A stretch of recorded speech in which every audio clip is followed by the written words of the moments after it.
The United Kingdom is once again at the center of political turmoil, and this time the pressure has reached Buckingham Palace. King Charles is facing growing demands from the people and from political figures who insist that the country can no longer continue under the current government. Millions of voices are calling for immediate elections, saying that the nation needs new leadership to deal with the economic crisis, rising living costs, and growing discontent in almost every corner of society. What makes this situation historic is not only the political failure of the government, but also the role that King Charles is now being pushed into, a role that places him directly in the middle of Britain's most serious constitutional challenge in decades. The government has been struggling for months, with mounting criticism over its inability to address inflation, its failure to manage public services, and a general sense that the leadership is disconnected from ordinary citizens. Protests have become louder, strikes more frequent, and the demand for change is no longer limited to opposition parties. Even supporters of the government are now admitting that the situation is unsustainable.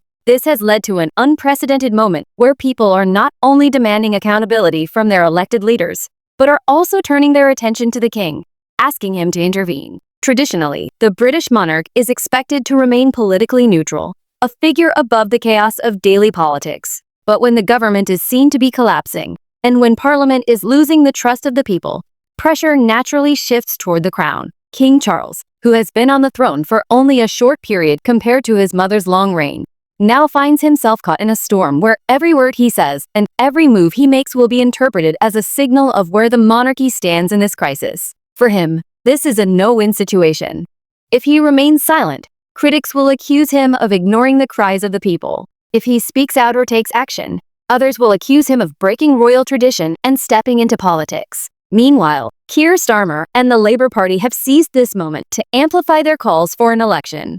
They argue that the Conservative government has lost its mandate to govern, that Britain cannot afford another year of failed leadership, and that the only solution is to give the people the power to choose a new direction. Starmer has been outspoken, pointing to the worsening economy and the lack of trust in government institutions. His speeches are gaining traction, especially among younger voters and working-class families who feel abandoned by the current leadership. The political tension has turned into a battle of narratives.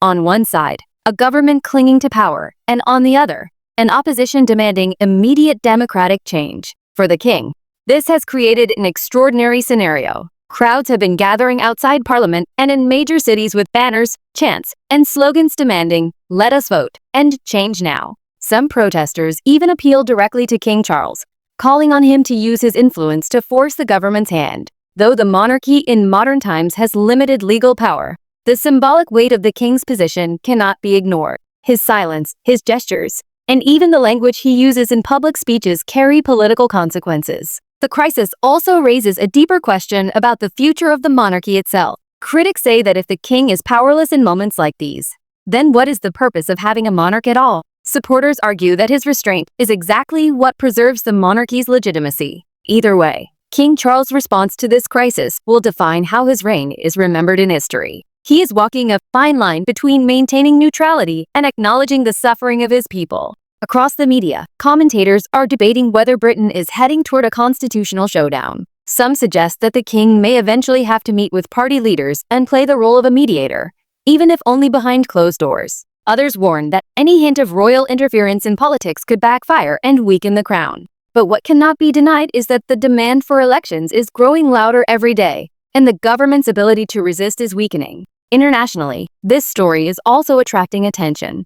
Other nations are watching closely to see how Britain, one of the world's oldest democracies, handles this standoff between government, people, and monarchy. Allies are concerned about the stability of the UK, especially at a time when global markets are fragile and international conflicts are creating uncertainty. If Britain enters a prolonged period of instability, it could have ripple effects beyond its borders. As the tension builds, the Prime Minister continues to insist that his government is still functioning, still in control, and still capable of leading the nation. But this message is no longer convincing to millions of Britons who feel betrayed. The gap between the government's words and the reality people are living every day is too wide. Food prices are up, energy bills remain high, and public services from healthcare to transport are under enormous strain. For many families, this crisis is not abstract. It is something they feel in their wallets, their homes, and their daily lives. And so, the spotlight remains fixed on King Charles. Every time he appears in public, Every statement released from Buckingham Palace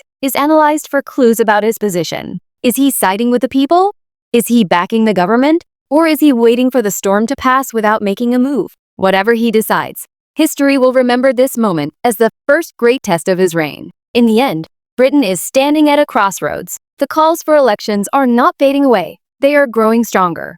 The government is cornered, the opposition is emboldened, and the king is trapped in the middle of a crisis that could reshape the country's future. The only certainty is that the United Kingdom is living through one of its most dramatic chapters in recent memory, and the outcome will have consequences for generations to come.